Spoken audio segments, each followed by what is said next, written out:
হয়ে গেছে আমার দই কাঠ রান্না। নমস্কার বন্ধুরা, দীপিকা রান্না বাগান একটা নতুন ভিডিওতে আপনাদের সবাইকে স্বাগতম। এই দেখুন গ্লাস কাপ মাছ, এখানে 6 পিস গ্লাস কাপ মাছ নিয়ে এসেছি। বাজার থেকে নিয়ে এসে দেখুন কেটে কেটে কত বড় বড় গ্লাস কাপের পিস। এই গ্লাস কাপ মাছ দিয়ে আমি একটা রান্না হবে, সেই রান্নাটার নাম হচ্ছে, এই রান্না করব দই কাঠ। এখানে হলুদ দেয়নি, শুধু নুন দিয়ে মাছটাকে মেখে রেখে দিয়েছিলাম 10 মিনিট। এখন এই মাছটাকে আমি হালকা তেলে ভেজে নেব। কড়াইটা গরম হয়ে গেছে, দিয়ে দিচ্ছি সরষের তেল। তেলটা গরম হয়ে গেছে, আমি মাছটা তেলের উপরে দিয়ে দিচ্ছি। দেখুন আমি মাছগুলো হালকা করে ভেজে দিয়েছি। মাছগুলো এখন আমি তুলে নিই। আগে 3 পিস মাছটা ভেজে নিয়েছি, বাকি মাছটা ভেজে নেব। মাছটাকে আমি তুলে নিই। দেখ কত বড় পেটি দিয়েছিস, তেল ভালোই তেল হয়েছে। 6 পিস মাছ রান্না করছি। পেটিটা কত বড়, এবারে হালকা করে পুরো মাছটা আমি 6 পিস মাছ নিয়েছি, তো 6 পিস মাছই ভেজে নিয়েছি। ওই মাছ ভাজা তেলের উপরে দিয়ে দিচ্ছি পেঁয়াজ বাটা, দিয়ে দিচ্ছি আদা রসুন বাটা, দিয়ে দিচ্ছি জিরের গুঁড়ো, দিয়ে দিচ্ছি এখানে কাজু বাদাম, 4টে-5টা কাজু বাদাম নিয়েছি আর 4টে-5টা কিশমিশ নিয়েছি। সেটাকে আমি শিলে ভালো করে বেটে দিয়েছি। আর দিচ্ছি কাঁচা লঙ্কা বাটা।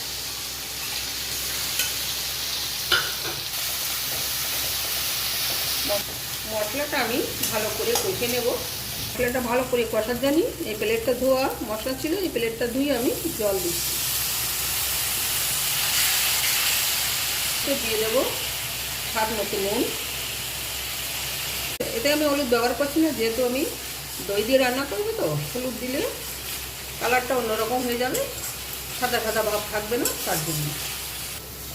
মশলাটা আমি দেখুন মশলা থেকে তেল ছেড়ে দিয়েছি। দিয়ে দেবো ফেটানো টক দই। টক দইয়ের ভিতরে আমি হালকা একটু হলুদ দিয়ে দিয়েছিলাম, এর ভিতরে দিয়ে দেবো। টক দই দেওয়ার সঙ্গে সঙ্গে ভালো করে নাড়াতে থাকতে হবে, তা নাহলে দই ফেটে যাওয়ার সম্ভাবনা থাকে। এই জন্যই মশলার সঙ্গে যেই দই দেওয়া হয় তখনই ভালো করে নাড়তে থাকতে হবে। এর ভিতরে আমি দিয়ে দেবো অল্প জল, যেহেতু দই দিয়ে মাছ রান্না করছি, তো তার জন্য আমি বেশি ঝোল করবো না, এই জন্য আমি অল্প জল দিয়ে দিচ্ছি। জলটা ফুটে গেছে, এই দেখুন আমি এখন এই ভেজে রাখা মাছগুলো ঝোলের ভিতর দিয়ে দিচ্ছি। বন্ধুরা, এখন আমি 5 মিনিটের জন্য মাছটা সিদ্ধ হওয়ার জন্য আমি ঢেকে দিচ্ছি।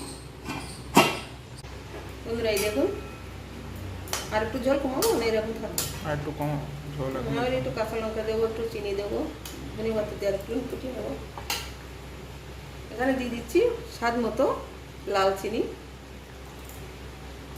দিয়ে দেবো নামানোর আগে কুচানো ধনে পাতা। আসল স্বাদ তো এতেই। ওর কাছে তো ধনে পাতা খুব প্রিয়।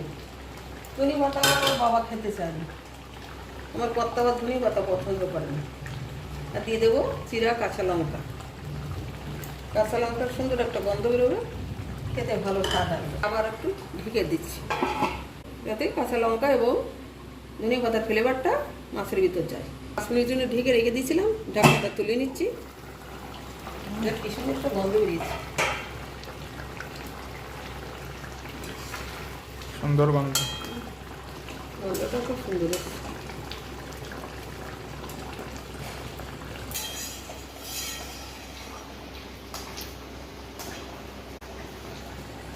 হয়ে গেছে আমার দই কাঠ, আমি এখন নামিয়ে নেব। দই কাঠ আমার রান্না হয়ে গেছে, এই দেখুন বন্ধুরা কত সুন্দর হয়েছে। আমি এখন নামিয়ে নিচ্ছি। দেখ কত বড় মাছের পেটি, অনেক বড়। হয়ে গেছে আমার দই কাঠ রান্না। ভিডিওটি ভালো লাগলে লাইক শেয়ার সাবস্ক্রাইব করবেন, আর যারা এই ভিডিওটি ফেসবুক থেকে দেখছেন তারা পেজটিকে ফলো করবেন। ধন্যবাদ, দেখা আছে পরের রেসিপিতে। সবাই ভালো থাকবেন।